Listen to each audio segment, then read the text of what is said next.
سب سے پہلے ذکر کیا آت المال علی حبہ، اللہ کی محبت میں مال خرچ کرو۔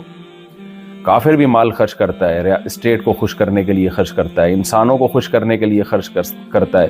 بعض دفعہ اس کے دل میں ایک رحم کا جذبہ ہوتا ہے، اس جذبے کو تسکین پہنچانے کے لیے کافر مال خرچ کرتا ہے۔ دنیا میں غیر مسلم بھی خرچ کرتے ہیں، لیکن اللہ نے کہا تم نے جو مال خرچ کرنا ہے آت المال علی حبہ، اللہ کی محبت کی بیس پہ کرنا ہے، اللہ کو خوش کرنے کے لیے۔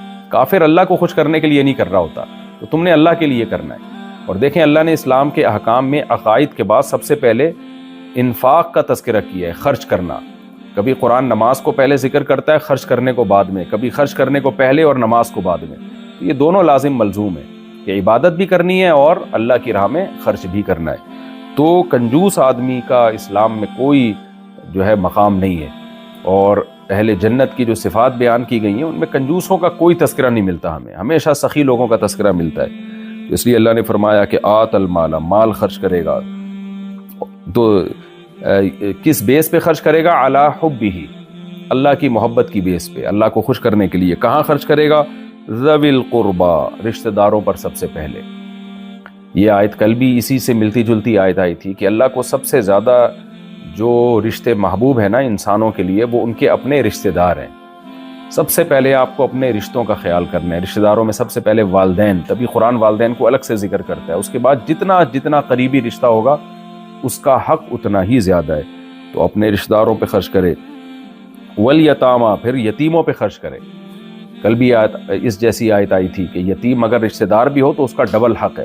والیتامى والمساکین، اور عام غریبوں پر، وابن السبیل، اور مسافروں پہ، والسائلین وفی الرقاب، اور مانگنے والوں کو بھی دو۔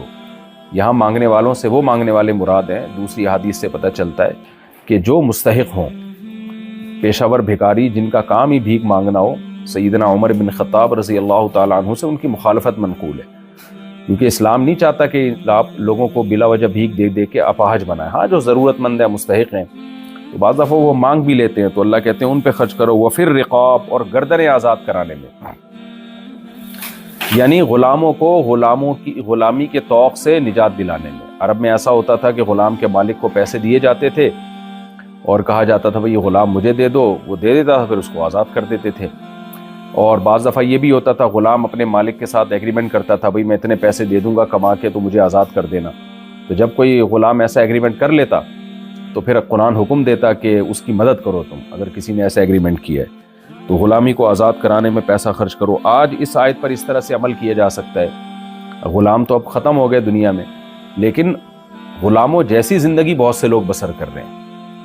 بہت سے لوگ ایسے ہیں، سندھ میں آپ جائیں گے تو بہت سے لوگوں کو کیا کیا ہے کہ مالداروں نے قرضے دے دے کے ان کسانوں کو سودی قرضے دے دے کے غلام بنایا ہوا ہے۔ ان کو قرضے دے دیے اتنے، اب وہ بیچارے قرضہ ادا نہیں کر سکتے، تو پھر ان کو غلام بنا کے رکھا ہوا ہے۔ جبکہ اسلام کیا کہتا ہے؟ جب آپ نے کسی کو قرضہ دیا تو قرضہ ہی واپس لے سکتے ہیں، اس کے علاوہ اس سے اس قرضے کی بیس پہ ذرا سی بھی خدمت نہیں لے سکتے آپ، کیونکہ وہ بھی سود میں آئے گی۔ کل قرض جر نفعا فہو ربا، ہر وہ قرض جو قرض کے علاوہ بھی مزید نفع کھینچ کے لا رہا ہے نا، وہ سود ہی میں آئے گا۔ مثال کے طور پر آپ نے کسی کو 1 کروڑ روپے قرضہ دے دیا یا لاکھ روپے قرضہ دے دیا۔ ہمارے ایک جاننے والے کے ساتھ ایسا ہوا، انہوں نے کسی بائک کے میکینک کو نا چند لاکھ روپے قرضہ دیا۔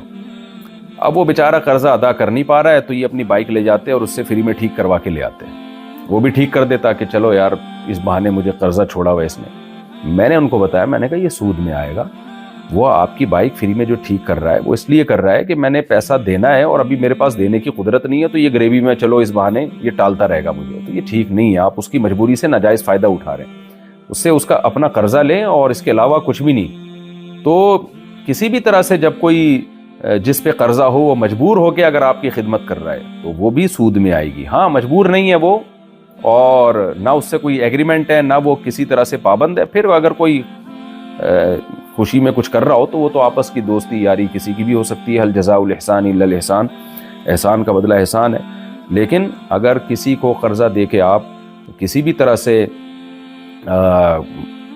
اس کی مجبوری سے ناجائز فائدہ اٹھاتے ہیں تو یہ بھی حرام ہے، یہ بھی سود کے زمرے میں آئے گی یہ بھی چیز۔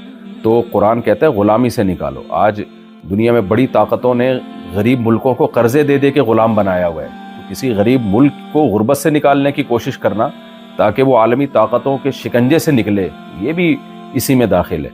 اور اپنے آپ کو مالدار بنانا، اس نیت سے پیسہ کمانا کہ تاکہ میں کسی کا غلام نہ بنوں۔ دیکھیں جب انسان، میں نے بار بار بیان میں بتاتا ہوں کہ غربت کی دو قسمیں، ایک وہ غریب ہوتا ہے جو اللہ کی طرف سے ہوتا ہے، بہت سارے صحابہ غریب تھے، بہت سارے بزرگان دین زیادہ تر تو غریب ہی تھے، علماء میں اکثریت غربا اور مساکین ہی کی ہوتی ہے۔ تو یہ وہ غربت ہے جو اللہ کی طرف سے، اس میں انسان قصوروار نہیں ہے، اس غربت میں اللہ کی مدد ہوتی ہے، اس غربت میں انسان استغنا میں رہتا ہے، اور اس غربت پہ بڑے فائدے ہیں۔ یعنی حدیث میں آتا ہے کہ غریب جنت میں زیادہ ہوں گے، لیکن ایک غربت وہ ہوتی ہے جو اپنی حماقتوں کی بیس پہ ہوتی ہے، سستی کاہلی کی وجہ سے ہوتی ہے۔ تو اس غربت کے بہت زیادہ سائیڈ ایفیکٹ ہیں، اس میں آپ کی غربت سے دوسرے لوگ ناجائز فائدہ اٹھا کے آپ کو غلام بناتے ہیں اور آپ سے ایسے کام کرواتے ہیں جو ناجائز ہوتے ہیں۔ تبھی ایک روایت میں آتا ہے قاد الفقر ان تکون کفرا او کما ان یکون کفرا او کما قال صلی اللہ علیہ وسلم۔ روایت کی سند پر مجھے زیادہ یعنی تحقیق نہیں ہے کہ حدیث یہ صحیح ہے یا غلط، لیکن اس کا مضمون بہرحال ٹھیک ہے، یعنی اس حدیث صحیح ہے یا ضعیف اس کی مجھے ابھی فی الحال تحقیق نہیں ہے، لیکن اس کا مضمون ٹھیک ہے۔ وہ کیا ہے حدیث میں کہ فقر جو ہے نا بعض دفعہ انسان کو کفر تک پہنچا دیتا ہے۔ غریب عورت اپنی عزت بیچنے پر مجبور ہو جاتی ہے، غریب آدمی اپنا ایمان بیچنے پر مجبور ہو جاتا ہے۔ تو اس لیے اپنے اختیار سے اس زمانے میں مسکین اور غریب بننے کی کوشش کرنا یہ بہت خطرناک چیز ہے۔ تو اس سے انسان جو ہے وہ ایمان کا سودے بازی پر اتر آتا ہے۔ اپنے ملک، ہمارے ملک کا حال دیکھیں جو پاکستان کا اس وقت چل رہا ہے، ہم نے قرضے لے کے اپنے آپ کو غلام بنا دیا۔ اب ہم پر ہماری پالیسیاں نہیں، بہت ساری پالیسیاں ہم پر دوسروں کی چل رہی ہوتی ہیں۔ تو اس لیے اپنے ملکوں کو بھی غربت سے نکالنے کی کوشش کرنی چاہیے، اپنے خاندان کو بھی، اپنے آپ کو بھی، تاکہ ہم غلامی کے طوق سے نکلیں۔ تو اللہ تعالیٰ کو صرف اپنی غلامی پسند ہے، انسان کی غلامی اللہ کو پسند نہیں ہے۔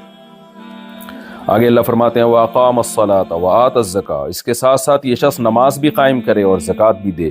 وَالْمُوفُونَ بِعَهْدِهِمْ إِذَا عَاهَدُوا، اور جب کوئی عہد کرو تو اس کو پورا کرو، یہ بھی اس میں داخل ہے، یعنی یہ بھی نیکی ہے۔ یعنی اللہ بیان کر رہے ہیں کہ مشرق مغرب کی طرف رخ کر لینا یہ کوئی نیکی اس میں منحصر نہیں ہے۔